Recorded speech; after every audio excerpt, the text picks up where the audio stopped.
Presbítero Eudes, bom dia. Bom dia, Bom dia, bom dia, bom dia. tudo bem?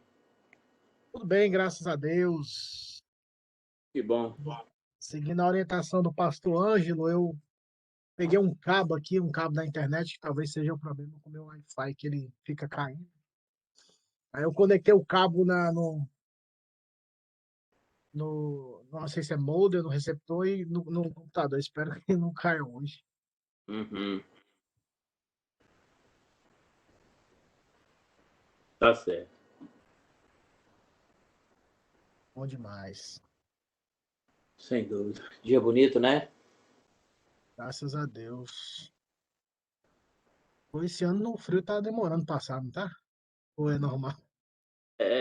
Tem ano que faz isso mesmo, a primavera às vezes é mais frio um pouco, né? Demora um pouco mais a esquentar mesmo, né? Mas que realmente tá demorando, tá, né? Ainda mais que a gente passa no inverno, fica louco pra pegar uns dias mais É. pouquinhos, né?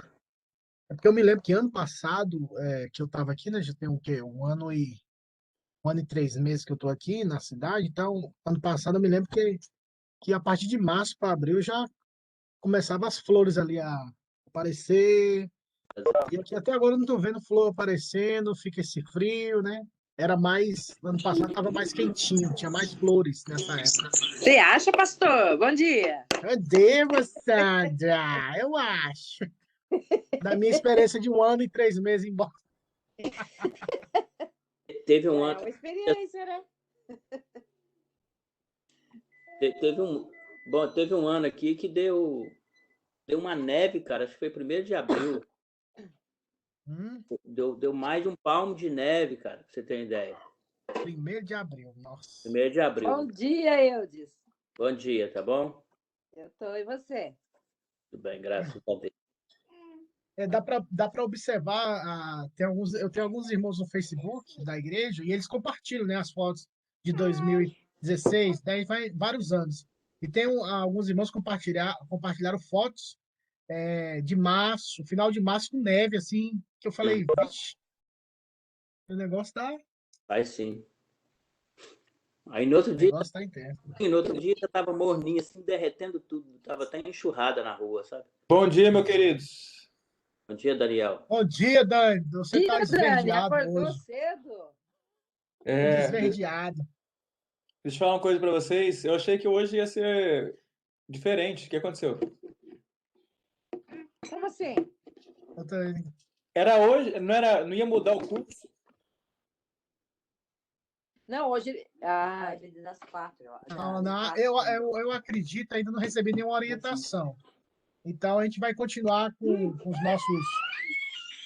Seguindo essa linha da pneumatologia reformada, como tratamos semana passada sobre o avivamento, sobre essas perspectivas buscá-lo, hoje a gente vai iniciar, porque não dá para iniciar uma nova classe, porque levaria 2, 3 meses, eu não sei como é que vai ser firmada a agenda da igreja, e a gente vai retornar presencial no domingo ou não, ainda não recebi nenhuma orientação. Então, até esse momento acontecer, eu vou trabalhar com vocês pontos que é atrelado ao tema da pneumatologia reformada. Semana passada foi sobre avivamento, hoje a gente vai falar sobre como se busca, como isso se dá na vida do crente. Então, a gente vai trabalhar a palavra de Deus, próximo domingo a oração, e no terceiro domingo o jejum, que são ferramentas indispensáveis para aquele que quer ou aquela que quer viver um avivamento da parte de Deus. Acho que esses 3 pontos são basilares, é unanimidade entre todos os cristãos e na história dos avivamentos da mesma forma. Então, Daniel, eu acho que tem essa perspectiva, porque se eu iniciar um novo tema, tipo, a gente precisaria de pelo menos 3 meses. E eu não sei se teremos 3 meses para começar e terminar. Eu não gosto de começar e não terminar, eu gosto de começar e terminar. Tranquilo, pastor. Obrigado. Tamo junto, Dani. Você que manda aí, como diz no Ceará. Então, pessoal, vamos que vamos. E o dia já está lindo, maravilhoso. Como o presbítero tinha comentado, o sol está brilhando, sol da justiça, né? Que é Cristo, brilhou na nossa vida. Então, vamos orar pedindo a bênção do Eterno e iniciarmos assim nosso momento de estudo, momento devocional da palavra de Deus. Tá bom? Senhor, nós te damos graças pela tua misericórdia, pela tua compaixão que nos foi revelada em Cristo Jesus. Pedimos ao Senhor, assim como esse sol brilha, raia ele possa raiar em nossos corações a tua luz, o teu entendimento, a iluminação para entendermos a tua palavra e colocarmos em prática, obedecermos a tua palavra. Deus, aviva-nos, desperta-nos, ajuda-nos a sermos mais parecidos com o Senhor, a vivermos em santidade, a devotar a nossa vida a Ti e Te amar acima de todas as coisas. Ajuda-nos, ó Pai. Essa é a minha oração em nome de Jesus. Amém. Amém. Meus queridos, então, como eu tinha falado, eu acredito que todos aqueles que aqui estão sabem muito bem que a palavra de Deus e a oração e a prática do jejum são ferramentas indispensáveis para o nosso crescimento e despertamento espiritual, ou vivermos o avivamento. Muitas vezes nós temos uma concepção errada do que é espiritualidade. Por isso que no meu reformado, presbiteriano, puritano, nós não usamos tanto o termo espiritualidade, nós usamos o termo vida piedosa. Porque o termo espiritualidade, ou os termos espirituais, ele está muito danificado pelo falso entendimento que foi gerado pelas igrejas, talvez neopentecostais, pentecostais e assim sucessivamente. Por quê?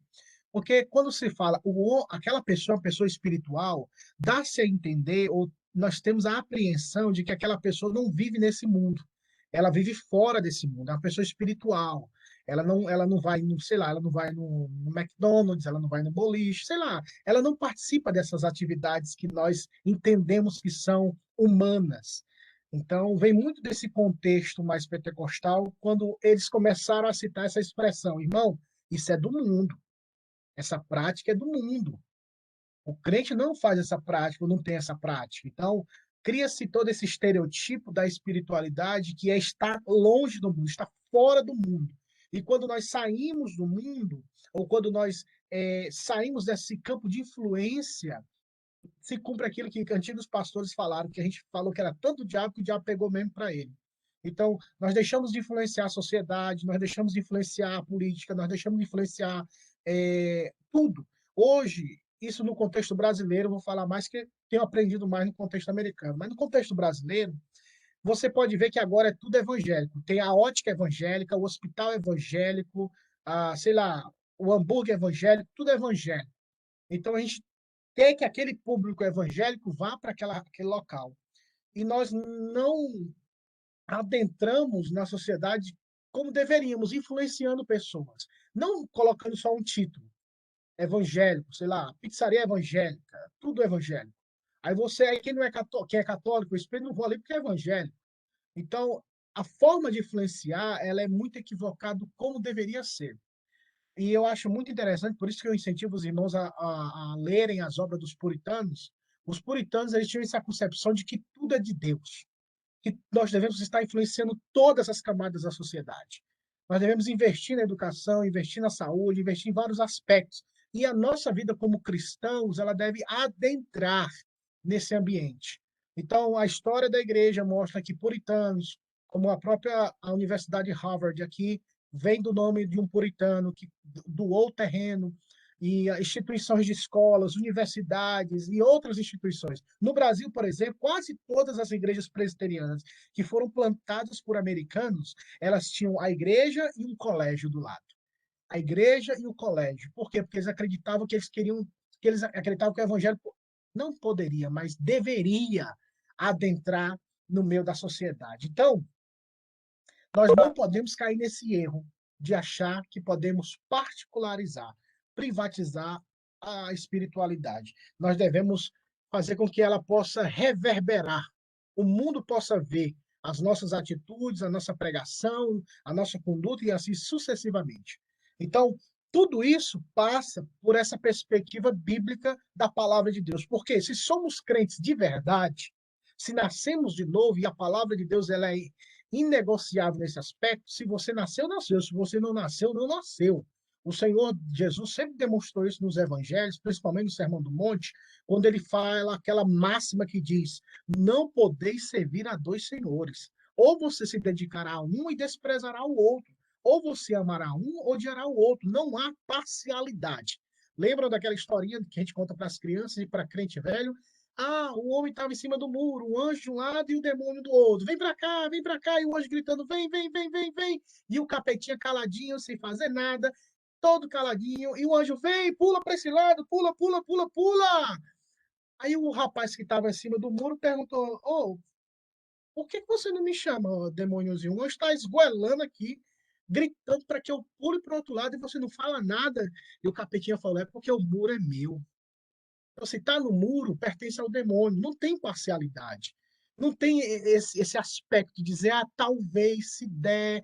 Ah, Jesus tem. Nessa parte da minha vida, Jesus está, mas nessa outra parte aqui é eu que resolvo. Não. Ou somos totalmente dele, ou não somos. É aquilo que Paulo falou aos Gálatas, quando se deu a sua conversão. Não vivo mais eu, mas Cristo vive em mim. E para vivermos essa vida de avivamento, essa vida piedosa, essa vida onde nós influenciaremos a camada onde nós estivermos no trabalho, na, na, na, na, na nossa vizinhança, onde nós estivermos, nós influenciaremos. Mas nós precisamos ser dominados pela palavra de Deus, que é o pontapé inicial, até porque é a própria palavra que converte. Então, para isso, eu vou convidar para que a gente possa ler alguns textos da palavra. Vou convidar a irmã Sandra para abrir lá em Romanos 10, 17. É um texto bem conhecido da, da pregação do Evangelho. E eu vou pedir também ao presbítero Eudes que abra, por favor, a Bíblia lá em Tito, para que nós leiamos Tito, capítulo de número 3, a partir do versículo 5.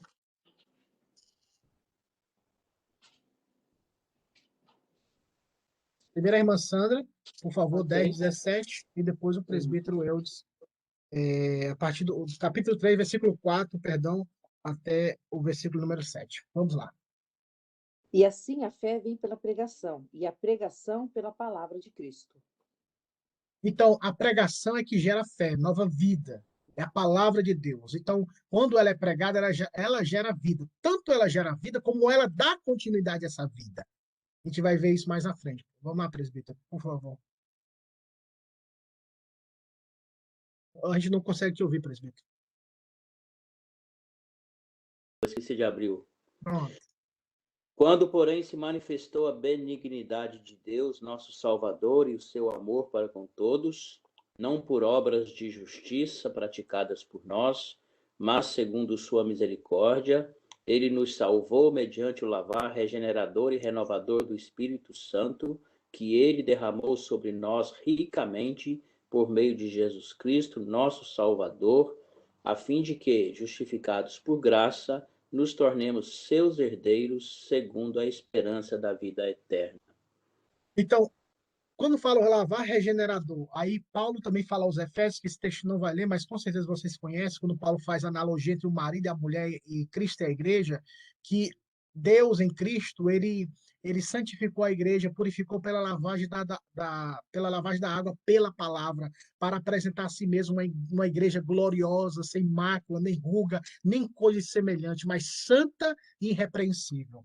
Então, quando a gente vê o texto que fala que a pregação gera fé e salvação, e o texto que o presbítero leu, que esse lavar, que esse aspecto regenerador pelo Espírito de Deus que estava em Cristo, que é a sua palavra, transforma. E essa transformação ela tem uma continuidade. Por isso é que nós não acreditamos na teoria do crente carnal. Isso foi uma época que as pessoas acreditavam que tem 3 classificações de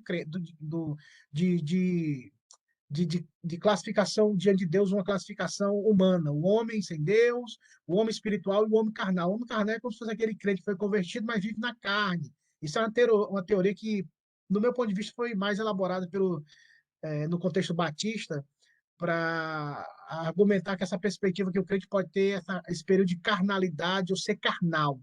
E eles pegam aquele texto lá de 1 Coríntios 5, quando o rapaz que estava na igreja praticava sexo com a própria madrasta e ninguém o repreendia, e a igreja de Corinto era uma igreja carnal. É justificar a nossa permanência na carnalidade. E nós não somos chamados a permanecer no pecado. Lembre-se do texto, que nós não viveremos na prática do pecado, porque nascemos de novo. Se nascemos de novo, o pecado não terá domínio. Podemos errar, podemos pecar, porque somos falhos. Todavia, se cairmos, nos levantaremos, porque a semente de Deus que está em nós não permitirá que coadunamos, harmonizemos-nos com o pecado e vivamos uma vida como se não conhecêssemos o Senhor. É totalmente antagônico, irmãos. A salvação, ela não se encaixa novamente com a vida pré, pregressa, a vida de pecado, a vida de uma vida ímpia, uma vida de apostasia, podemos assim dizer. A palavra regenera. E uma vez regenerado, regenerado para sempre. E aquilo que nós acreditamos no quinto ponto do calvinismo, que é a perseverança dos santos, uma vez salvo, salvo para sempre. Eu vou convidar o Dani. Dani, se você estiver por aí, lê para nós aí, por favor, João 17, 17, 17 e o versículo de número 19. O capítulo 17, o versículo 17 e 19.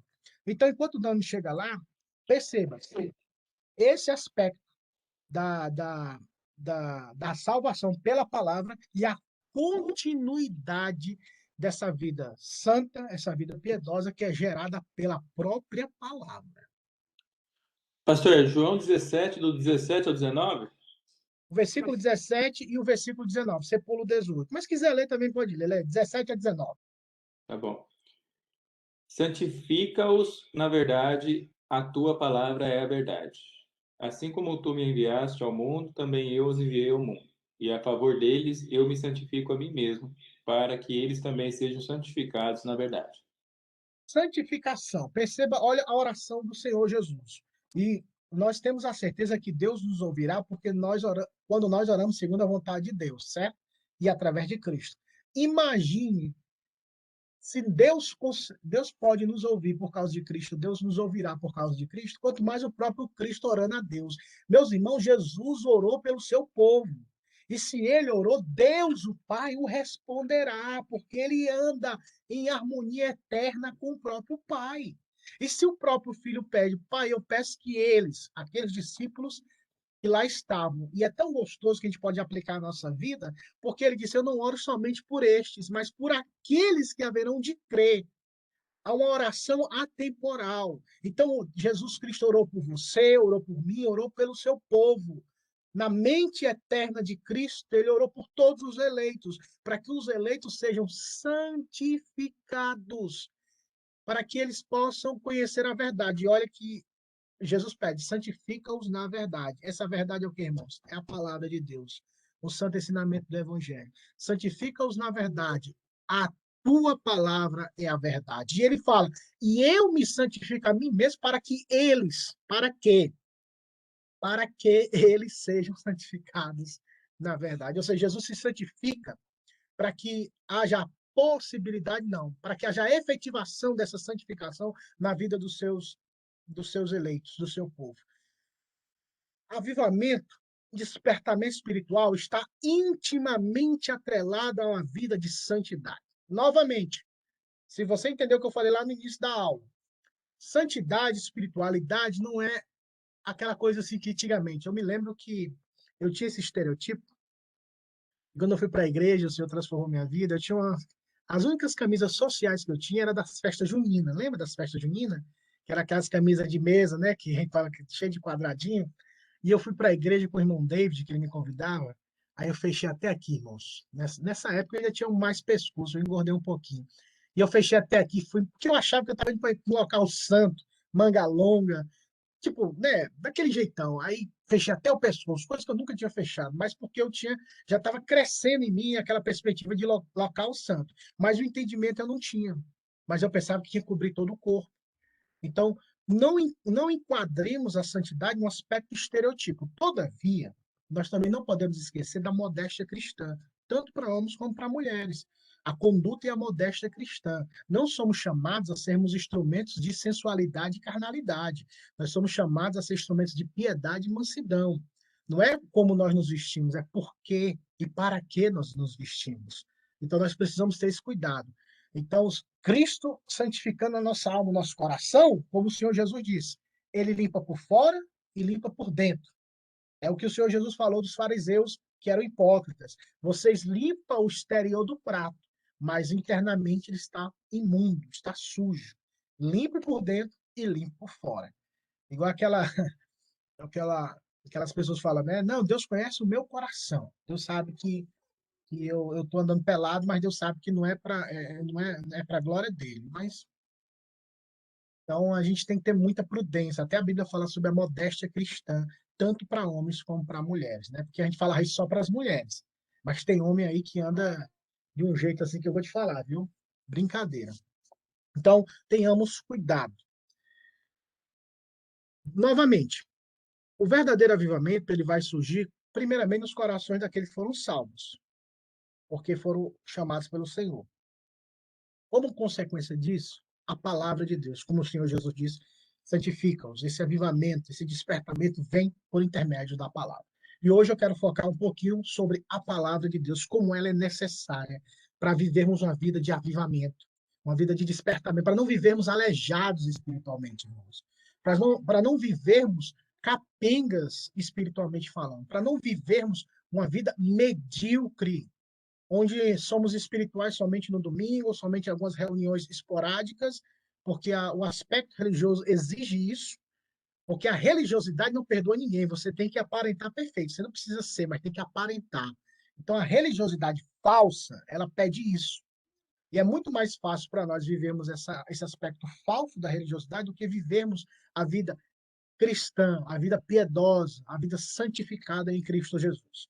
E existem vários caminhos. Eu vou focalizar em três. Hoje é a palavra, domingo que vem vai ser sobre oração e no terceiro domingo jejum. Até lá, se não tivermos nenhuma orientação da igreja do conselho, como vai ser se retornaremos presencial para a igreja, ou quanto tempo teremos hábil para poder trabalhar online, a gente vai trabalhar esses três pontos. Sempre nessa temática, atrelando essa perspectiva da pneumatologia reformada, que é a doutrina do Espírito Santo na perspectiva reformada. Então, palavra de Deus. O texto que o Dani leu. O que é fundamental para que sejamos santificados? A palavra. Sem a palavra de Deus não há santificação. Não é o fato de ficarmos isolados, sem o conhecimento da Escritura Sagrada, que nos tornará santos. Ou alguma atividade que nós pratiquemos dentro do ambiente religioso nos concederá essa santificação, essa vida santa. Não. A palavra de Deus, primeiramente de tudo, ela tem que santificar a nossa alma. E ela tem que estar na nossa vida diariamente. Todos os dias. Every single day. Dia por dia. Todos os dias. A palavra de Deus precisa estar, deve estar na nossa mente, no nosso coração, na nossa boca, na nossa vida, para sermos assim santificados por ela. O texto é claro. Santifica-os na verdade. A vida espiritual, irmãos, a espiritualidade, ela é muito mais, como eu falei, do estereotipo. Não se engane. As piores, não é, os piores seres, os demônios, são seres espirituais. Se eu falar assim, um demônio é um ser espiritual e ele é um ser obediente, o demônio, Satanás, é um ser espiritual, mas ele não é um ser que obedece a Deus. Nós precisamos ter muito cuidado, porque existem espíritos enganadores, principalmente no contexto que nós vivemos. E para ilustrar isso, vamos ler lá em 1 João 4,6. Uma Sandra, lê para nós, por favor, 1 João 4,6. Dani, mais uma vez, por favor, lê para nós 1 Timóteo 4,1. A irmã Sandra vai ler 1 João 4,6 e depois o Dani vai ler 1 Timóteo 4,1 sobre essa perspectiva do ser espiritual. Vamos lá.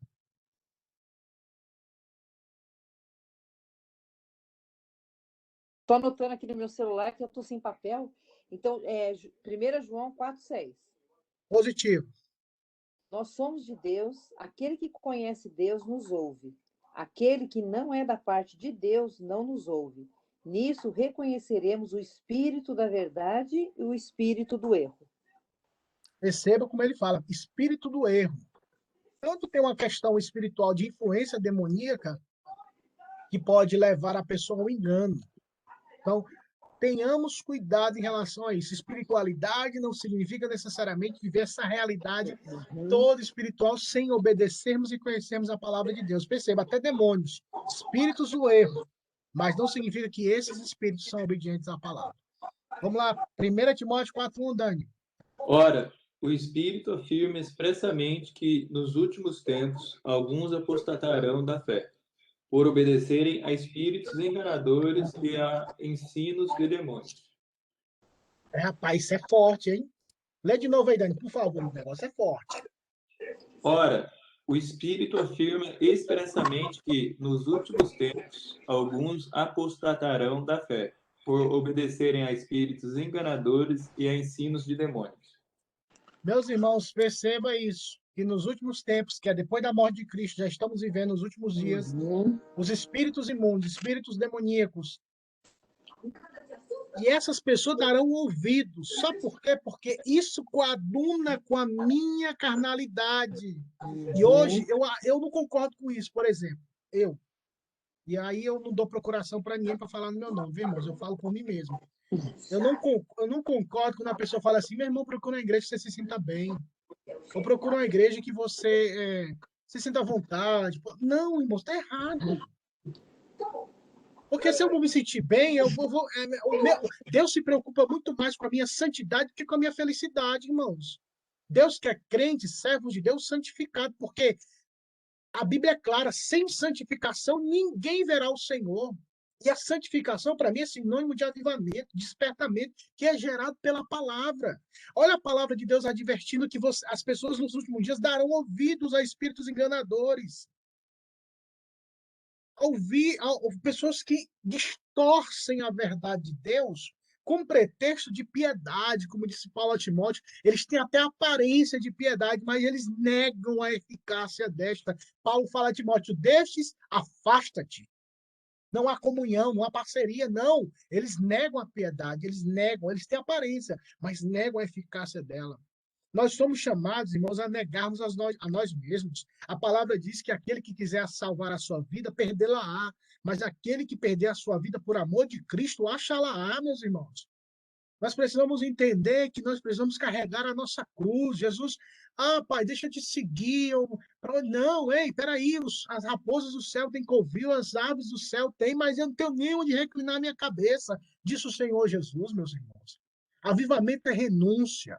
Mas escute o que eu vou lhe falar. Quem vive a vida de avivamento, vive para a glória de Deus. Quem vive a vida de santidade, de obediência à palavra, vive para a glória de Deus. Foi para isso que eu fui salvo, você foi salvo, para vivermos para a glória de Deus. Deus não salvou você para você viver do jeito que você quer. Você pertence a Deus, eu pertenço ao Senhor. Não nos pertencemos mais, irmãos. Agora existe um dono da nossa vida. O nome dele é Jesus. O que Paulo diz. Vivo por ele. Cristo vive em mim. Eu morri para o mundo e o mundo morreu para mim. Então, tenhamos cuidado com os espíritos enganadores. E no mundo evangélico protestante hoje está demais, irmãos. É triste a gente observar. Eu estava lendo um artigo. Eu tenho que me adaptar muito com os termos em inglês. Eu tenho me dedicado muito à leitura de artigos e livros, né, teológicos em inglês. E teve um cara que comentou sobre a igreja presbiteriana liberal aqui. Em inglês fala Presbyterian Church. Eles falam Lesbian Church. Eles usam o termo lésbio, né, lesbianismo e presbiterianismo. Faz tipo uma brincadeira. Mas infelizmente é isso. Tem muitas igrejas, infelizmente, que têm o nome presbiteriana, mas são extremamente liberais. Aceitam a homossexualidade como se fosse uma prática normal. Aceitam a agenda de ideologias que são contrárias à palavra de Deus, ideologias comunistas, socialistas, com pretexto de dizer que amam, que querem o bem, mas tudo que é contrário às Sagradas Escrituras, a gente tem que rejeitar, irmãos. Ainda que apareça ser tão bonitinho, é tão fofo, é muito amor, olha só, dois homens se beijando, isso é amor, irmãos. Duas mulheres se beijando, olha, eles adotaram uma criança, isso é amor. Então a gente cai muito nesse erro, irmãos. A gente tem que pedir muita misericórdia. E são, como diz a palavra que Dani leu, são espíritos enganadores e muitas pessoas nos últimos dias ouvirão. Então, estejamos reféns da palavra de Deus. Nunca vá para uma igreja onde você se sinta bem. Vá para uma igreja onde a Bíblia é pregada, onde a palavra de Deus é proclamada na sua essência. Thaís, você falou? Ok. Isso seria até o em cima do muro, né? Porque às vezes a gente fica tão preocupado com essa questão do preconceito, não posso ser preconceito, qualquer coisa, né? Gays. Aí a gente trata bem, aí vai lá na igreja, eu sou contra. Mas quando alguém pergunta para você, não, eu respeito, sou a favor, a gente não pode, a gente tem que falar, eu respeito você, mas é pecado isso que você está fazendo. Perfeito, isso é verdade, Thaís. Até porque a gente pode falar, a escritura que diz isso. A Bíblia Sagrada, da mesma forma que você está vivendo essa prática, aí a gente pode contar o nosso testemunho. Eu também vivia na prática do pecado, porque diante de Deus tudo é pecado. Outra coisa, irmãos, pegando um gancho nisso, a gente tem que sempre observar a escritura. Pecados na área sexual sempre serão os mais, como é que eu posso falar? Não, passíveis de disciplina ou os mais horrendos, ou não, grotescos. É pecado, mas às vezes a gente cria todo um estereotipo, isso é uma herança católica, que a gente acha que os pecados da sexualidade são os piores. É pecado, sim, a prática sexual que está fora dos padrões bíblicos e fora do casamento, de compromisso com duas pessoas, homem e mulher, pecado. Mas a punição sempre é maior porque a gente tem esse estereotipo que vem de uma herança é, católica romana e a gente quer condenar a pessoa, né? Aquele velho ditado, nunca ninguém na igreja foi disciplinado por ter língua grande, né? E Deus condena a língua grande, a fofoca, a maledicência, mas ninguém é disciplinado por isso, né? Hoje em dia também até para ser disciplinado nessa área sexual é difícil, né? Nem isso tem mais é, compromisso com a escritura, até porque tem uma palavra que Calvino falava que você identifica a igreja verdadeira com 3 pontos: pregação da palavra genuína, administração dos sacramentos e a administração da disciplina. São 3 características que Calvino identifica a verdadeira igreja. E nós estamos preparados para isso, Thaisa. Se vê uma mãe solteira, a gente é muito preconceituoso com mãe solteira, um divorciado, alguém que precisa ser pastoreado, e essas pessoas, quando vê, a gente não tem como lidar, aí as outras igrejas lá vai trazendo para cá. Aqui tem amor. Se entrasse, sei lá, um homossexual mesmo, sei lá, um homem se vestir de mulher, o povo ia ter medo. A gente ia pegar meus filhos para cá, ó, se afasta daí, pelo amor de Deus. A gente não teria coragem nem de compartilhar o mesmo prato. Então, a gente tem esse preconceito dentro da gente ainda. E não tem, e aí, como é que você tá? Tipo, sei lá, a gente precisa muito da escritura, a gente precisa muito de Deus, a gente precisa muito viver esse avivamento para saber trabalhar com essa galera, saber pastorear esse povo e mostrar a verdade do evangelho. Não aceitando o erro deles, porque se eu aceito o erro deles, eu estou só ratificando o caminho deles para o inferno. E eu estou dando doses de terapias ocupacionais religiosas para aplacar uma ira que vai vir lá no futuro. É a velha teoria da cura das doenças do mundo. Diz que aqui é a teoria da conspiração, mas tudo bem. As empresas farmacêuticas do mundo, elas não querem a cura de ninguém, elas querem só controlar as dores para você viver tomando e viver dependendo do remédio. Eles podem até ter a cura, mas eles não vão dar, porque eles querem te fazer refém de uma realidade. Então, Cristo veio para libertar, mas como é que eu vou saber disso? Quando eu me submeto à Escritura. Agora, quando eu vou para a igreja que eu quero ouvir o que eu quero e onde eu me sinta bem, eu não vou viver a santidade e o avivamento. Eu não vou priorizar a Escritura. Eu vou priorizar o meu bem-estar. Onde eu me sinto bem, onde meus filhos, minha mulher, eu me sinto bem. E jamais tenhamos aquela, olha, eu vou sair, eu não sei. Não sei se o presbítero já teve essa experiência da vida dele, os irmãos aqui com liderança, de falar assim, olha, eu estou saindo da igreja aqui porque eu não estou escutando o evangelho. Você pode, eu estou saindo daqui porque o pastor não gosta de mim, porque os presbíteros não dão atenção, eu vou sair daqui porque não tem Wi-Fi da igreja, não tem para mim, o ar-condicionado está quebrado, tudo eles colocam problema, mas nunca falam, eu não vi até agora em reuniões de conselho. Eu estou saindo porque eu não escuto o evangelho. Eu não estou escutando a pregação, eu não estou me sentindo santo, eu não estou vendo piedade entre os irmãos, eu não estou vendo devoção entre os irmãos. Justas questões não são colocadas. Por quê? Porque as pessoas buscam bel prazer. E no lugar de esses ambientes serem igrejas, como disse Jesus, eles são sinagogas de Satanás. Tudo isso pelo espírito do erro, como a irmã Sandra leu no texto em João, e como o Dani leu, espíritos demoníacos que eles estabelecem ensinamentos E muitas pessoas ouvirão, porque satisfaz o meu ego, satisfaz o meu coração caído e carnal. Pastor, eu podia fazer uma pergunta para você? Pode? Voltando lá, quando logo no começo está falando sobre crenças carnais, né? Será que não é o termo que... Eu acho que o termo que deve ser errado, porque... E quando, por exemplo, assim, aqui na carta de Paulo mesmo, ele fala, né? Nisso se vê que vós sois carnais, exatamente no pecado daquele jovem, tá? Ele fala, nisso sois carnais, quer dizer, vocês não estão vivendo uma vida santa. Mas que termo que a gente aplicaria, então, por exemplo, assim, tem pessoas que você vê que ela realmente é uma pessoa cristã, você vê nela, mas que ela tem alguns hábitos nela ainda que ela parece que não consegue superar, né? Ou até pecado mesmo. Por exemplo, assim, uma coisa que a gente vê comum na igreja é a mentira. É muito comum. E você vê que a pessoa está mentindo, e né, a gente vê mães mentindo para o filho, a gente vê o filho mentindo para a mãe, né? Isso não seria, então, seria chamado o quê? Imaturidade? Então, Porque só você está voltando um dizendo para a pouquinho. pessoa né, que a mentira é Sim, pecado, não sei o quê. E a pessoa continua ali sim. naquelas mentirinhas pequenas, que acha que é pequena, mentira branca, né? Como diz, né? Que não existe. É. Então, nessa perspectiva da teoria do crente carnal, é que eles defendem que um crente, que ele, entre aspas, foi salvo, mas ele vai viver pecando porque ele é imaturo, ele é menino, ele não cresceu. Aí eles pegam o exemplo de Corinto. Então, ele vai viver a prática pecaminosa, como se nunca tivesse sido salvo. E a Bíblia não dá espadas. Até mesmo o apóstolo Paulo repreende os irmãos de Corinto, ainda que chamando eles de meninos ou de carnais, lá na frente fala: vocês foram santificados. Vocês não devem ter essa conduta. Vocês têm que ser diferentes. Então, você vê a carta de Paulo que eles usam essa base.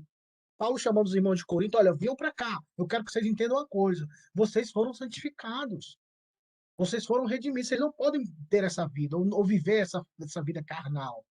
Então, quando parte para essa realidade, irmã Sandra, duas ou uma. Eu sou um pouco radical em relação a isso. Ou a pessoa nunca foi salva por Cristo Jesus, ela é uma pessoa religiosa, infelizmente. Ela se envolveu no ambiente da igreja por amizade, é gostoso, tem amigos, e tipo, infelizmente é isso. Ela não foi salva, ela não tem o temor do Senhor, o respeito pelo Senhor, o amor pelo Senhor. Ou a segunda, que de fato ela pode ter sido salva, mas por questões de carnalidade, de imaturidade, não que ela é uma crente carnal, não que ela vai perpetuar no pecado. O problema é perpetuar no pecado, continuar no pecado. Ou a pessoa peca e diz, tô nem aí. Agora, quando um crente de verdade peca, irmão, você quase morre por dentro. Irmão. Você sabe que errou, vacilou. Aquilo martela, martela, martela, martela, martela na sua cabeça, na sua vida. Você não sente paz. Aquilo te perturba tanto. Isso é o Espírito de Deus. Agora a pessoa mente, como a irmã falou, faz as coisas, não sente nada. De fato, para mim, talvez, não posso bater o martelo porque eu não sou o Senhor. Mas a probabilidade que essa pessoa nunca tenha conhecido o Senhor Jesus é muito grande. Porque um verdadeiro salvo, ele não tem prazer. Ele pode pecar, ele pode errar, mas ele chora amargamente, ele se arrepende. Ela ou ele se volta para o Senhor. Por quê? Porque a palavra que foi enxertada nele permanece nele ou nela. Então, se a pessoa peca e ela justifica, eu peco mesmo, todo mundo faz isso, eu fiz, você faz. Então, para mim, isso aí, infelizmente, essa pessoa nunca conheceu o Senhor Jesus. Para Que nem, por exemplo, eu tristeza. não sei se você concorda comigo, mas eu acho que a humildade, eu acho que ela é a virtude mais difícil da gente alcançar. A gente tem que correr muito atrás porque é difícil. A humildade, realmente, a humildade verdadeira, né? Aquela humildade de Jesus mesmo, né? Ela não é fácil, porque a gente vê que tem hora que a gente é soberbo no trânsito, a gente é arrogante em alguma, né? Então, isso, o que humilde, ele é humilde mesmo, né, o pastor? Sim. E nós não somos E, perfeitos, a gente não é, vai, né? Então, o que você chamaria, por exemplo, assim? Eu luto contra, por exemplo, o orgulho. Então, o orgulho é um pecado, né?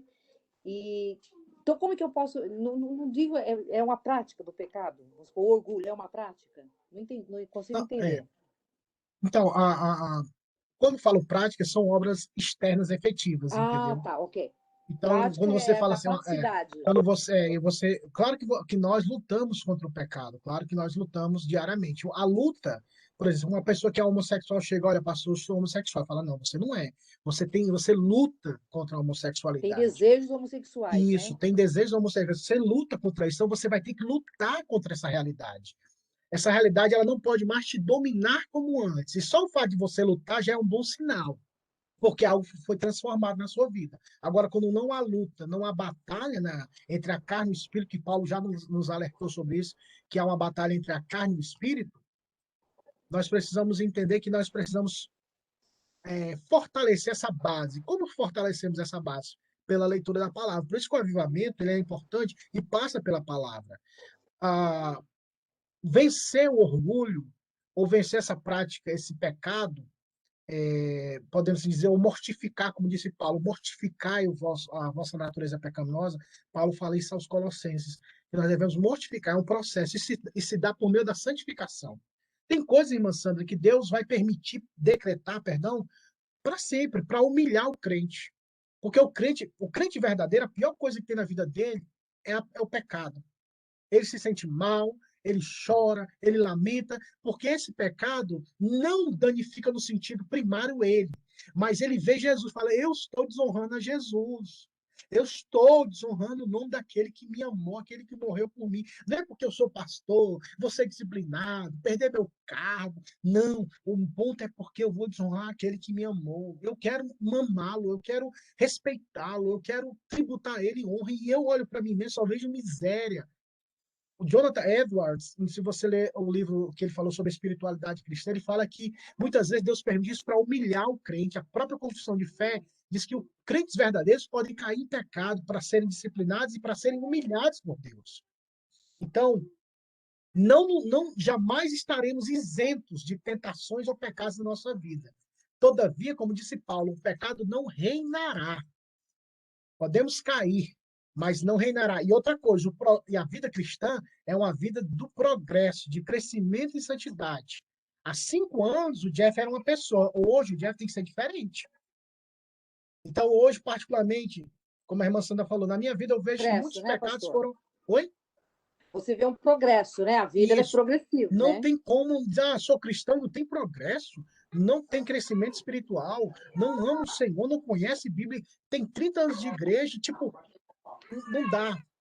A piedade e a vida piedosa, ela tem que crescer, ela é exponencial, pegando a palavra do pastor Jeremias Pereira, né? Ser um crente exponencial, crescer, progredir, brilhar. Nós não somos chamados a voltar, regresso, mas a progredir, a ir adiante, a estatura do varão perfeito, como disse Paulo. Por isso é que a liderança foi estabelecida para que nós sejamos trabalhados a chegarmos à estatura de varão perfeito. Chegarmos a essa estatura é só no céu. Até lá é luta. Então, quanto mais somos crentes e mais crescemos, mais. Não, mais. Não, mais não. Quanto mais crescemos como cristão, mais devemos refletir Cristo e menos a nossa carnalidade. Ela pode estar ali, batalhando e lutando dentro, mas efetivamente, externamente falando, você se torna uma pessoa quebrantada, uma pessoa humilhada por Deus, uma pessoa que aprendeu, está aprendendo, entendeu? Mas o verdadeiro despojar dessa realidade, meu santa, ou no arrebatamento ou na morte, como disse o Senhor Jesus através de Paulo em 1 Coríntios 15. O que é corruptível vai se revestir da incorruptibilidade.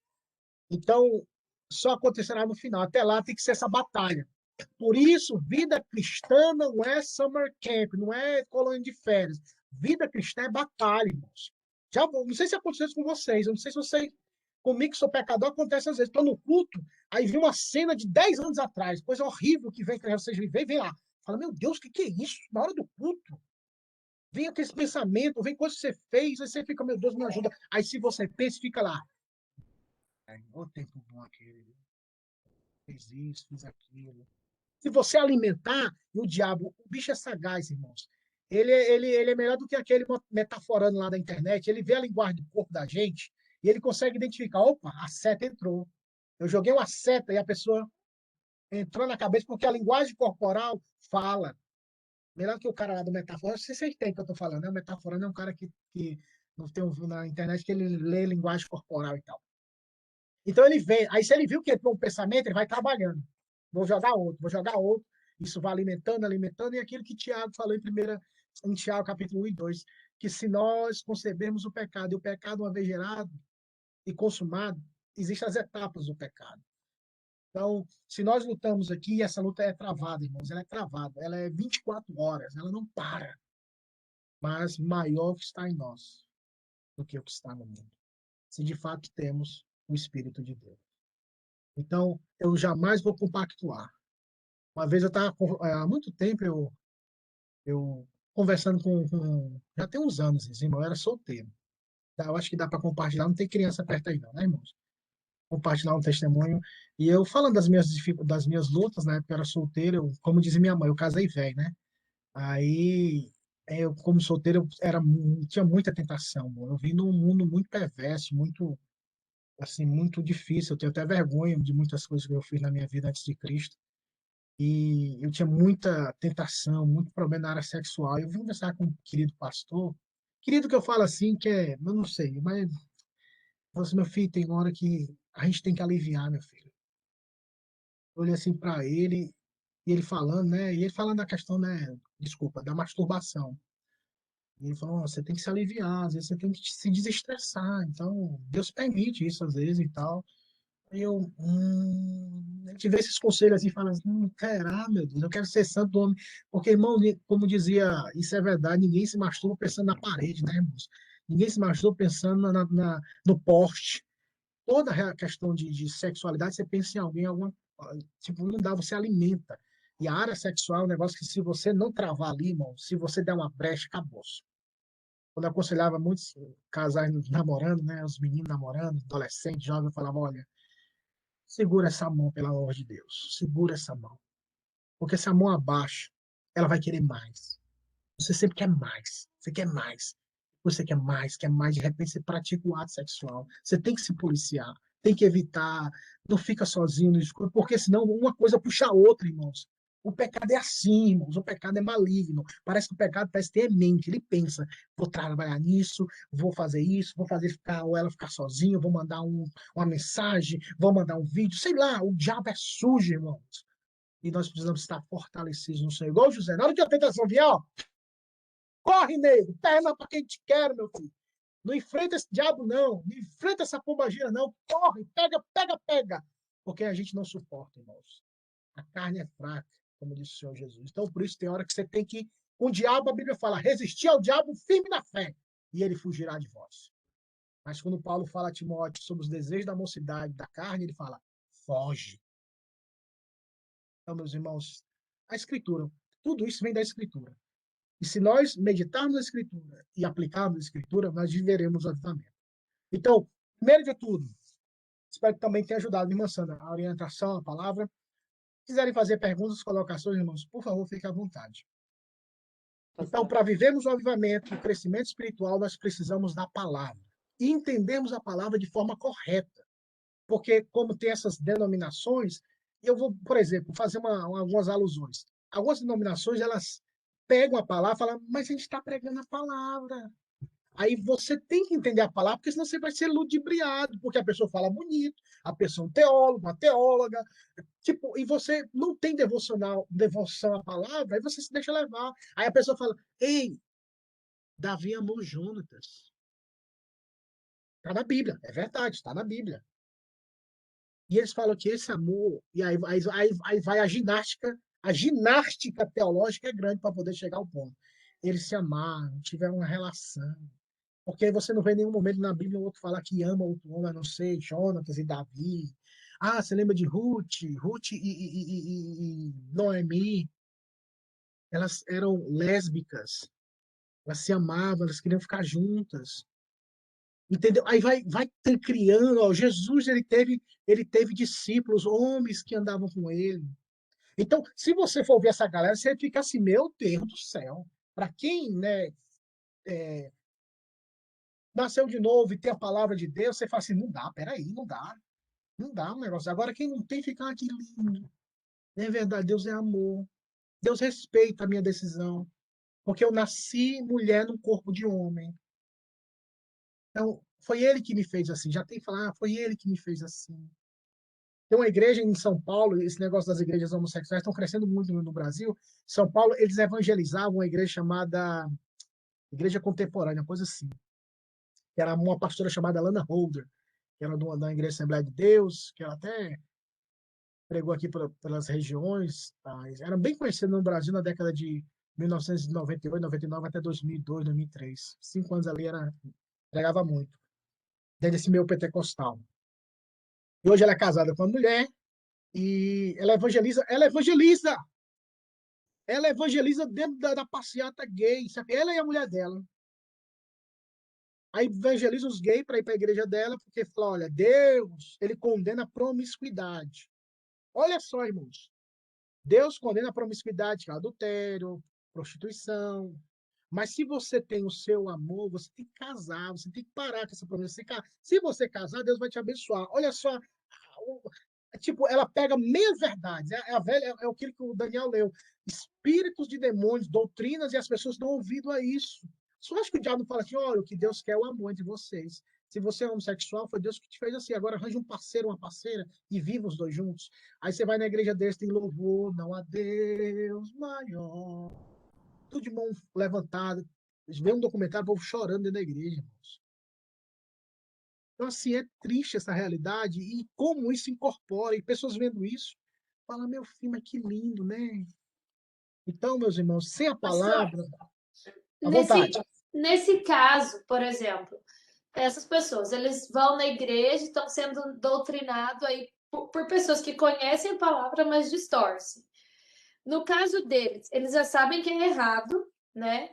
Mas como é que fica? Porque eles estão acreditando no que ela está falando. Eles não tiveram acesso ao evangelho verdadeiro. Como é? Infelizmente, eles serão condenados. Tanto eles que ouviram, quanto aqueles que falaram. Porque eles ouviram doutrinas de demônio, ouviram ensinamentos errôneos. E para priorizar a minha carnalidade, foi o que eu falei lá no início, igrejas que eu me sinta bem. Para priorizar a minha carnalidade, eu vou distorcer a palavra para que a palavra ela fique Encaixe, né? adequada com o que eu quero. Entendeu?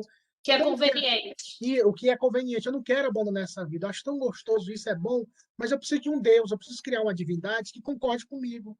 Então, eu vou usar a palavra que os crentes interpretam errado e vou interpretar do meu jeito, da minha perspectiva. Por isso, quando o evangelho ele é muito coadunado com a gente, irmãos, tem alguma coisa errada.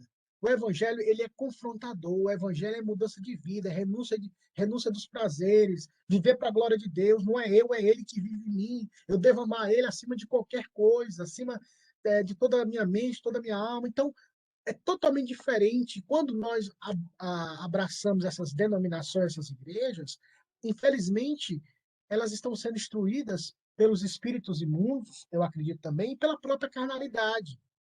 Porque a carnalidade pode cegar a gente muitas vezes. Nossa carnalidade às vezes cega. É a vontade de fazer demais, é aquele ímpeto que, se você não tiver o domínio próprio, que é o domínio do Espírito Santo, você comete o pecado. E quando o pecado vem, se nós dermos vazão a ele, ele vai dominar. O pecado, irmãos, é maligno em sua essência. Ele ofende a santidade de Deus. Ele foi passivo de punição na cruz. Cristo morreu pelos nossos pecados. Cristo não morreu para evitar a Segunda Guerra Mundial, para evitar a Quarta, Quinta Guerra. Não, ele morreu para o povo não ir para o inferno. E essa ida para o inferno se daria por causa de quê? Por causa do pecado.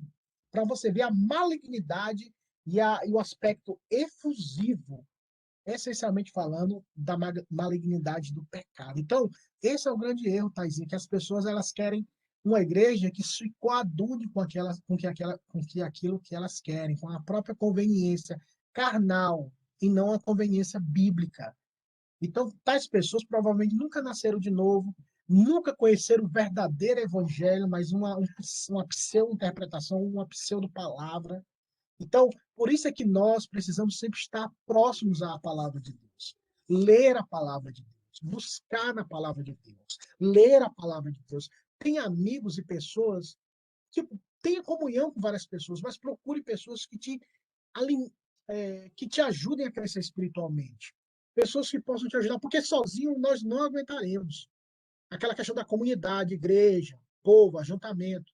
Porque muitas vezes a gente tem pessoas que estão próximas a nós, mas não contribuem em nada na nossa vida espiritual. E se a gente acredita que um dia vai morar no céu e que a eternidade é muito mais longa e poderosa do que essa vida passageira, então por que não priorizamos? Por que não tiramos uma hora, meia hora do dia, dependendo da nossa agenda ou da vida de vocês, cada um tem a sua e sabe a realidade, para parar, desconectar de tudo e ler a palavra, de ler a história do Senhor Jesus, vencer através de Cristo, olhar para a vida de Cristo, que ele era o poderoso.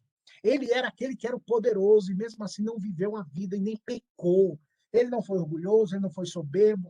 Disse Paulo, ao contrário, ele sendo Deus, não usurpou ser igual a Deus. Então, se a gente falar que Jesus venceu o pecado e venceu o mal e não pecou, estamos corretamente falando biblicamente. Então, vamos priorizar a palavra. Sem a palavra não há avivamento, sem a palavra não há salvação, e sem palavra não há santificação. Não haverá, perdão, santificação. De forma prática, como priorizar a leitura da palavra? Primeiro de tudo, eu até separei alguns conselhos de um pastor puritano do século XVI. Eu estou igual Spurgeon, a maioria dos meus amigos já morreram, né? Então, Thomas Watson, do século XVI, ele deu 25 conselhos, eu separei 3. Primeiro, ele falou, remova os obstáculos. Ou seja, qual é o obstáculo que impede você ler a palavra todo dia? Ainda que você fique, ai meu Deus, de novo, mas leia, porque um dia Deus vai invadir a sua alma e você vai ser conquistado. Se você já foi salvo, você vai se apegar a mais e mais a Cristo. Você vai crescer mais e mais. A palavra de Deus ela é irresistível. Remova os obstáculos. Questão de horário, o que pode tirar a sua atenção. Veja dentro da sua realidade como você pode estabelecer um momento de leitura bíblica, de leitura devocional, onde você vai alimentar a sua alma. Eu quero aprender mais do meu Senhor, eu quero aprender sobre a vida do meu Senhor. Para quem quer começar essa caminhada, muitas pessoas aconselham, leia a Bíblia de Gênesis e Apocalipse. Eu te incentivo, vai nessa fé.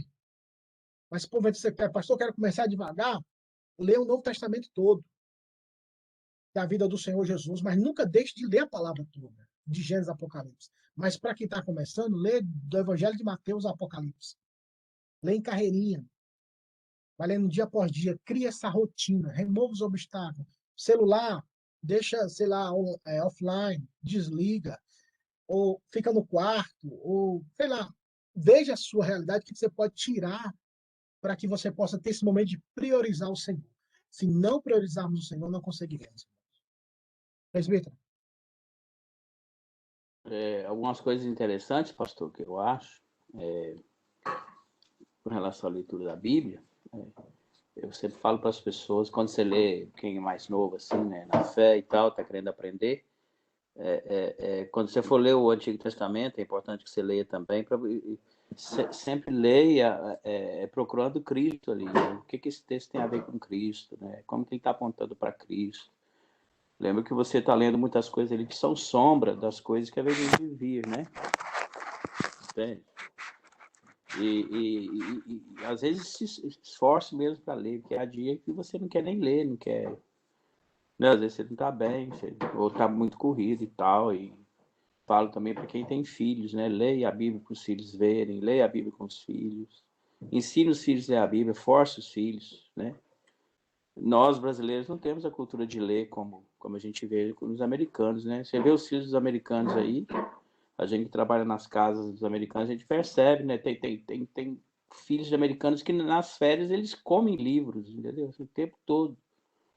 A cultura nossa não é muito de leitura, assim, tanto como a americana, por exemplo, e a questão financeira, né? Eu lembro na minha época, assim, queria ler, não tinha dinheiro para comprar um livro, né? Hoje você tem tanto livro grátis aí, né? Acesso aqui, ali e tal. A gente tem tanta Bíblia em casa, versões diferentes. Força os seus filhos a ler, né? Eu sei de gente que os filhos com 8, 9 anos já tinham lido a Bíblia toda.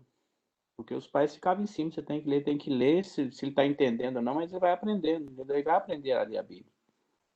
E se ele for salvo, ele vai aprender a amar a Bíblia. Então, quando ele lê, chega um ponto que ele não vai ler mais porque é obrigado, mas é porque ele quer Deus, ele quer aprender, ele quer estar preparado, né? Amém. Isso é verdade. Remova os obstáculos e prioriza. O que o presidente falou é verdade. Às vezes nós brasileiros, a gente tem muito aquela questão de sentir. Rapaz, eu não estou sentindo ler a Bíblia hoje. eu tenho que sentir algo para ler. Né? A gente é muito sentimental, a gente depende muito das sensações. Tipo, ou sentindo ou não sentindo, como o presidente falou, leiamos diariamente. Tipo, priorize, remova os obstáculos e priorize. Segundo, 3 conselhos. Prepare o coração. Antes de ler a palavra, ore. Que Deus me ajude, como o presidente falou, a ver Cristo. Se você for de Gênesis Apocalipse, principalmente no Antigo Testamento, ver o Senhor Jesus nas páginas da Escritura Sagrada, ver Cristo. Não só um conhecimento para a cabeça, mas para o coração, para a alma, que mude a minha vida. Leia antes de ler a palavra. Ore antes de ler a palavra. E quando terminar de ler, ore. Deus aplica. Aplica no meu coração essa verdade para que ela possa frutificar, gerar vida e me dê força para obedecer a tua palavra. Quando nós nos aproximamos de Jesus com humildade, com quebrantamento, há uma probabilidade muito grande, e essa oração, esse pedido for segundo a vontade de Deus, do Senhor nos ouvir. Então, remova os obstáculos, veja como você prepara o seu coração para se aproximar da Escritura e leia com reverência. Às vezes a gente é muito largado, irmão. Às vezes a gente recentemente eu comecei a pedir apoio dos pais, dos adolescentes, para cada um levar a Bíblia. Eu não quero que ele. Tipo, eu tenho isso, irmãos. Até aqui eu falo isso e, para mim, isso vai até quando eu morrer. Se você tiver a Bíblia com papel, eu acho melhor, principalmente para adolescente falando. Porque é muito fácil mudar o dedo ali, tá em outra coisa, a mensagem vem toda hora, atualizações, atualizações, atualizações. E é muito fácil da pessoa fingir que está lendo e não está lendo, irmãos. A gente tem que ser sincero. E os meninos ainda não têm maturidade. Gente que tem maturidade faz isso, imagina quem não tem. E eu pedi para que eles levassem Bíblia. Falaram assim, tem que trazer Bíblia toda sexta-feira. A gente tem que aprender a ler Bíblia. A gente tem que saber o que é Bíblia. Você tem que saber se você para mim não é salvo, pelo amor de Deus. Aí teve uma semana que eu pedi para eles levarem. Aí deu para ver o tanto que alguns têm o apreço. Na hora de ir embora, tudo deixava a Bíblia lá. Tipo, não esqueci o celular, mas esqueci a Bíblia. Então a gente vê que a cultura deles não é de ter Bíblia. Ou se tem, tipo, tanto faz como tanto fez. E essas atitudes mostram que falta esse carinho, falta esse apego à Escritura Sagrada. Então, remova os obstáculos, prepare o seu coração e leia com reverência. Aprendamos a ler a palavra, que é a palavra de Deus, é a palavra do Senhor, é a palavra que nos salvou e a palavra que nos manterá em santidade até o dia do encontro com o Senhor Jesus Cristo. Amém? E, finalizando, priorize. Priorize a palavra. Tem um artigo do John Piper sobre a questão de você como é o nome? De você priorizar o dia do Senhor. E aí eu vou fazer um paralelo com a palavra. Ele falava assim, pessoal, domingo é o dia do Senhor. Claro que cada um tem a sua estrutura. Tem gente que consegue ficar a noite acordada e está bem no outro dia. Já tem gente que não está bem no outro dia. Às vezes vai estar no culto, tá lá. Mas por quê? Porque não conseguiu dormir bem a noite passada. Ou não dormiu antes do culto. Não se preparou para o culto. Tem gente que consegue, tem gente que fica até 3, 4 horas da manhã e está vivaço de manhã. Um balde de café resolve tudo. Mas tem gente que não consegue. Então, a pessoa tem que falar, olha, eu não consigo me concentrar na hora da palavra. Então, um dia antes, eu vou tentar me programar se eu sofro disso. Tipo, não consigo me manter na hora do culto. Então, eu vou dormir bem, talvez no final da tarde, antes do culto, dormir ali mais um pouco, para poder no culto não ficar dormindo. Então, a gente tem que pedir, saber pedir a Deus administrar. Como eu disse, pessoas que sofrem com isso. Outras pessoas que conseguem, não, pastor, eu vou para a vigília e no outro dia eu estou na igreja, vivaço. Então, amém. Deus te abençoe e te dê força até o fim. Da mesma forma, isso é com a palavra, irmãos. A gente não dá para ler a Bíblia 5 minutos antes de dormir, irmãos. Você vai ler a Bíblia, você dorme na cama, irmãos. A Bíblia no peito, o celular, não dá, não dá. Então, a gente tem que saber como a prioridade. Tipo, olha, eu vou tomar um café primeiro, lavar meu rosto e vou ler a palavra, que aí eu vou estar mais vivaço, entendeu? Eu vou estar mais animado no sentido físico, entendeu? E você começar a criar esse aspecto de rotina de ler a Escritura Sagrada. Usa a cabeça que Deus deu, como disse o Augusto Nicodemos. Deus retira o pecado, mas não tirou a inteligência. Então, vamos usar a nossa inteligência para entendermos o horário que podemos ler. Qual o horário que flui para você? De manhã? Então, tire um tempo. De tarde? Tire um tempo. De noite? 1 hora antes de dormir ou meia hora? Tire um tempo. E não vá ler na cama. Tente ler num lugar onde você não apague rápido, né? Se eu for ler na cama, eu apago. Às vezes, no começo do nosso relacionamento, eu e a Ellen, ela sempre queria conversar antes de dormir. Eu queria conversar de manhã. Para entender esse problema que a gente tinha de 2 mundos, Quando ela começava, amor, meu dia foi assim, ó. Tava lá dormindo. Aí de manhã eu queria, Ellen, como é que é ela? Não, ela não queria falar nada, porque a Ellen, de manhã, ela precisa de tempo para ser ressuscitada. E eu já amanheço a 1.000 por hora, entendeu? E de noite eu já estou bem lesadão, e ela já está muito animada. Então a gente vai entendendo qual o melhor horário da gente que fluir, tanto no aspecto relacional como no aspecto da leitura bíblica. Então, pense nessas questões e priorize. Não haverá avivamento, não haverá despertamento espiritual e nem santificação, maturidade sem a palavra de Deus. Não negociemos essa verdade, irmãos. Sem a palavra não haverá vida cristã. Esse é o primeiro ponto. Semana que vem nós vamos falar sobre a oração. Nós precisamos aprender a orar, irmãos. Nós mais rezamos do que oramos. Nós precisamos aprender a orar. E semana que vem vai ser esse ponto sobre oração. E no terceiro, jejum. Se não recebermos nenhuma orientação do conselho da igreja, se como vai ser a programação da escola dominical, se ainda vai ter um tempo hábil, você fala, ainda vai ter mais 2 meses. Aí eu posso trazer um tema ou 3, mas falar, não, a gente vai rápido e voltar para a igreja. Então a gente vai trabalhar sempre essas devocionais, como viver um avivamento, tá bom? Vamos orar pedindo a bênção do Pai Eterno. Irmã Sandra, por favor, ore por nós, agradecendo ao Senhor. Hoje nós temos 2 cultos, 4 horas da tarde, quem tiver na escala, na lista.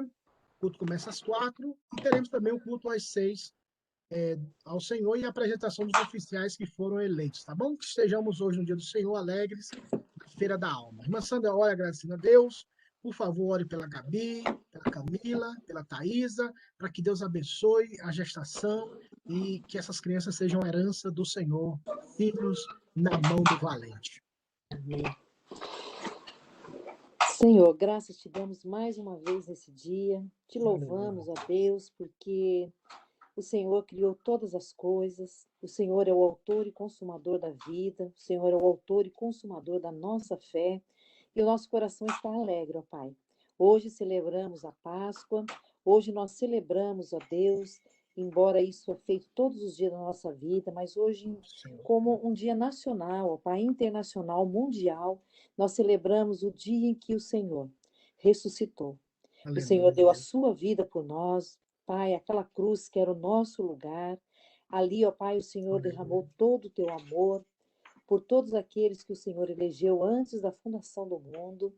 E depois de 3 dias, o Senhor ressuscitou, consumando, ó Deus, tudo aquilo que o Senhor projetou. Muito obrigado, ó Deus. Obrigado porque o Senhor é Deus, o Senhor é o dono das nossas vidas. E nós pedimos, ó Pai, continua nos ajudando, continua, ó Pai, nos direcionando, santifica-nos, ó Pai, aleluia. Traz o avivamento aos nossos corações, perdoa os nossos pecados, revela-nos, ó Deus, aquilo que tem nos afastado do Senhor, aquilo que tem sido, ó Pai, como nós estudamos aqui, aquilo que tem sido empecilho, ó Pai, para nós sermos, ó Deus, pessoas mais dedicadas a Ti. O Senhor dedicou toda a sua vida a nós, ó Pai. Então ajuda-nos a nós também dedicarmos a nossa vida ao Senhor. Obrigado, ó Deus, por essa aula, obrigado por tudo aquilo que temos aprendido, obrigado, ó Pai, porque o Senhor tem, através dessas aulas, nos trazido estímulo, nos incentivado. Obrigado porque a Tua palavra, Pai, ela tem sido pregada com fidelidade. Nós Te louvamos por isso, ó Pai. Ajuda-nos a reconhecer essa bênção que nós temos, ó Pai. E assim também nós aproveitarmos. Ajuda-nos também a remir o tempo, a pregarmos o evangelho em tempo, fora de tempo, a todo instante, ó Deus, a todas as pessoas, aqueles que passarem pelo nosso caminho. Ó Pai, dá-nos essa autoridade, dá-nos intrepidez, dá-nos amor pela Tua palavra, amor pela Tua obra, Senhor. Santifica o Teu povo, levanta, Senhor, um povo santo. O mundo está em crise, ó Pai, o mundo jaz no maligno, o mundo, ó Pai, tem cada vez mais, ó Deus, mostrado que o tempo está se abreviando. O pecado tem se intensificado, ó Deus, a perseguição aos cristãos tem se intensificado de uma forma cruel, às vezes não perceptível, ó Deus, porque como o pastor Jeff pregou aqui, o mundo entrou na igreja, o mundo, ó Deus amado, a igreja tem muitas vezes, ó Deus, não sido instrumento do Senhor, muito pelo contrário, a falsa igreja, ó Pai, dentro da verdadeira igreja, tem trazido um estrago tão grande, mas sabemos que nada está fora do teu conhecimento, nada fora dos teus propósitos, mas livra-nos, ó Pai, deste mal, livra-nos de sermos contaminados, por isso nos dá um coração puro, um coração verdadeiro, um coração que ame ao Senhor, é a única proteção que nós temos, ó Deus, é o teu Espírito Santo em nós. Então não adianta a gente se apegar em mais nada que não seja o Senhor. Então nos ajuda a isso, ó Deus. Também quero te agradecer, ó Pai, pela vida da nossa igreja. Hoje vai ser, ó Pai, instituído os novos diáconos, os novos presbíteros vão ser ordenados. Aleluia, Deus. Pai, muito obrigado. Nós cremos que a eleição, ó Pai, ali foi revelada a tua vontade. Então, ó Deus, santifica a vida desses homens, ó Deus, desperta-os, ó Deus, traz um avivamento ao coração deles, para que eles sejam homens, ó Pai, homens íntegros, homens fiéis ao Senhor, que eles sejam homens que verdadeiramente amam o Senhor. E assim eles serão bons pais, bons chefes de família, serão bons irmãos, bons servos do Senhor. Então, guarda o coração deles, ó Pai, livra-os da soberba, da arrogância, livra-os, ó Deus querido, de todo o mal. Também, ó Pai, eu quero te agradecer e pedir também pela vida da Camila, da Thaísa, da Gabi, que estão já, Pai, nessa gravidez. Pai, essas crianças vão vir porque assim foi o teu plano, foi o teu propósito. Aleluia. Então, ó Deus, elas são filhos da aliança, ó Deus, são filhos do Senhor. Nós cremos, ó Pai querido, que essas crianças vêm para ser bênção, para somar a nossa igreja. Então, abençoa essas famílias, dá a eles a sabedoria. No momento do parto, ó Deus querido, dá tranquilidade a essas mulheres, ajuda também os médicos, as enfermeiras, aqueles que vão estar à volta, o hospital. Livra elas de todo o mal, ó Deus. E que também no segmento dessa gravidez também elas sejam livradas, ó Pai, da Covid, de qualquer enfermidade, de qualquer problema. Que seja uma gestação saudável. E nós sabemos, ó Pai, que todos os seus planos vão ser cumpridos na vida delas. Abençoe-as, que elas sejam fortes, corajosas na hora do parto e continuem sendo mulheres buscando o Senhor, cheias do Senhor. Muito obrigado por tudo, ó Deus. Obrigado por esse dia, que a tua igreja, ó Pai, reunida em todo o mundo, ó Pai, possa estar realmente adorando ao Senhor em espírito e em verdade. Pai, muito obrigado mais uma vez. Te louvamos agradecidos pelas nossas vidas, por esse tempo que tivemos aqui. Te agradeço pela vida do Eudes, pela vida do Daniel, da Thaísa, do pastor Jeff, a minha vida, a Camila que esteve aqui do lado. Muito obrigado, Deus, pelas nossas vidas e nos ajuda, nos estimula, Deus, a continuarmos estudando a tua palavra. E aqueles que não estiveram, seja qual for o motivo, que o Senhor possa estar trabalhando, guardando a vida deles também. O que eu te peço e agradeço em nome de Jesus. Amém. Amém. Deus Amém. abençoe, queridos. Hoje é a Feira da Alma. Vamos se alimentar de Cristo. Até mais. Amém. Obrigado, Tchau. pastor. Gente, até mais tarde. Tchau. Beijo.